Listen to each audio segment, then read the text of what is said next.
DuncanDuoParty.com. Our annual appreciation party that we do at Amalie Arena is coming up on April 12th, and we want you there. Completely free event. There's no charges in Amalie Arena. The tickets are free. You can get them at DuncanDuoParty.com. We're going to have skating on the Amalie Arena ice, free food, interacting with all of our clients. If you're a real estate agent, if you're a listener of our show, if you're a client of ours, a past client of ours, this is an event we do every year, and we hope to break our record this year and get a massive showing out to our event so that you can go have a good time on us. I made a joke not long ago, and I'll post this video on Facebook. I do a lot of advertising and pay-per-click ads and different things online. And through the years, because of the way IP addresses work and how people sign up for websites with emails and all these different automations, you realize like how often real estate agents are actually signing up on my website and looking at my website and checking out my ads and costing me money, basically, by identifying themselves as a lead that's going to buy or sell real estate. Sometimes I think they maybe do it by accident. Some of them, I think, do it intentionally, kind of vindictively because they're a hater. But if you're one of those people and you want to cost me money, come to my event, because it's going to cost me more money to feed you and have you skate on Amalie Arena ice per person than it is on that few dollar pay-per-click ad that you're clicking on. So agents, if you enjoy costing me money, come out to the event, have a good time on us, DuncanDuoParty.com. And it's a kid-friendly event. We will have food. It's from 2 to 5 on April 12th, which is a Saturday. A lot of cool stuff, some stuff we haven't done this year. I actually have one of my really cool cars that I'm going to have out there for kids to be able to sit in and take pictures in. I was the same as a little boy, being inspired by really cool exotic cars and supercars. So, I want to provide that same thing for kids that love cars. And we're going to have that at the event as well with one of my personal cars. So again, DuncanDuoParty.com. Hope you can make it. And we would love to share that experience with you. There's a lot of people out there right now talking about kind of the real estate industry and real estate agents not selling as much, the market having been impacted by more than a 50% drop in sales from peak, many real estate agents having to pick up other jobs or do side gigs to be able to make ends meet. And then, of course, the legal challenges that happened with commission that now require commission to be handled a completely different way. What I believe is that certainly in the long term, there's a lot of positive from that. There's certainly a lot of complaining. Anyone that has to go through change, they don't like it. So they end up complaining and they're just not comfortable with change. The real estate industry in my 20 years changes all the freaking time. But speaking of that, how has the industry settled into the changes and what has happened and what are the pros and cons, or the pros specifically? And I think one of the first ones is now with real estate agents being more legally encouraged to have consultations with home buyers ahead of time and have documents signed ahead of time before ever showing a home, disclosing fees. I think you get more committed home buyers. I think real estate agents now have the ability to do a better job to make sure that the person that they're going to sit down with and that they're going to work with is really going to be committed to them and not just calling every real estate agent in town.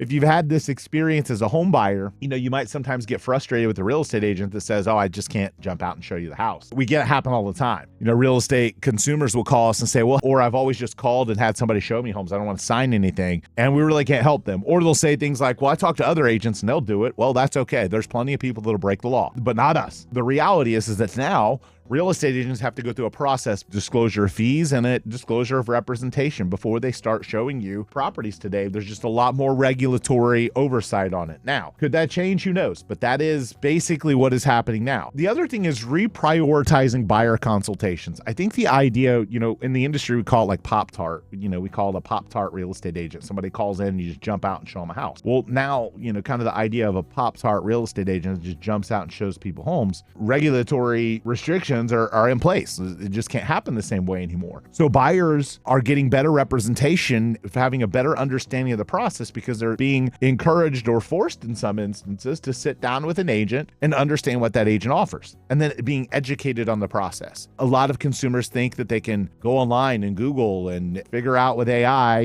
what the process is for buying a home. And while that can be super helpful, and I agree that consumers can be more educated today, a lot of them don't do that. They just think they watch HGTV and they don't really do any research.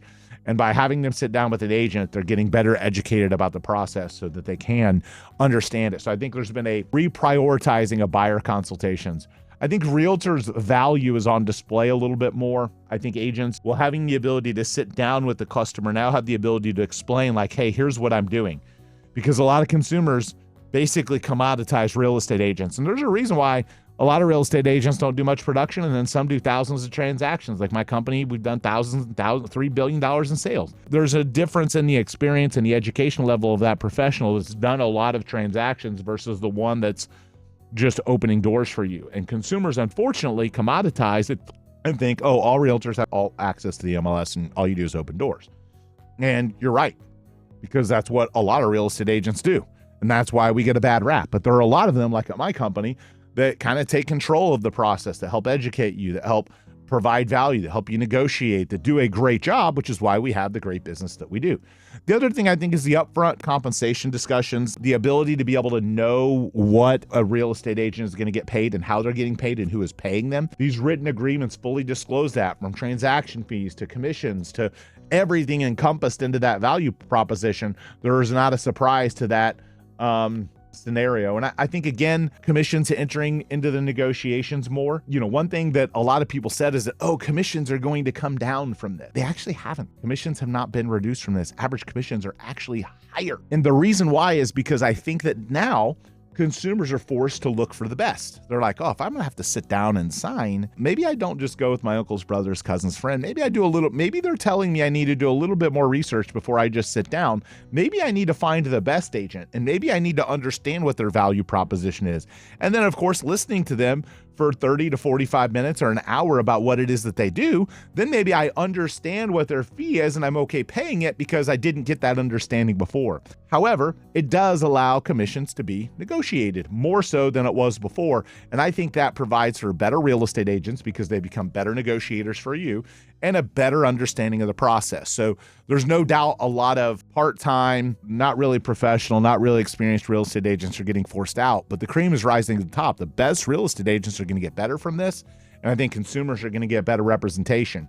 And eventually, I think it probably does weed out more people from the industry. The last thing I would say that I think has positively impacted from this, value-added services and training. Many agencies and associations have become ultra focused on education. I think that agents are now getting more preparation for how to present, how to be a better agent, how to go through this. Because when the market was hot and this wasn't required, there were a lot of agents that were just door openers. There were people that were, really good at whatever job they were doing before, and they thought, oh, I can jump over to real estate and make a bunch of money. And when the market was hot, they were right. Well, the market isn't hot now. It's 50% or plus fewer transactions than it was a few years ago, which means 50% less available income, which means 50% plus pay cuts for a lot of people, and some people even bigger pay cuts. So the cream is rising to the top. The best agents are getting better, and the ones that are succeeding and still representing a lot of clients are focused on getting more familiar with contracts that consumers sign, more familiar with agreements. They're practicing more, and they're becoming more professional. So I think it helps in the long term professionalize our industry. So hopefully that helps you understand kind of the status of what we're seeing in the real estate market right now.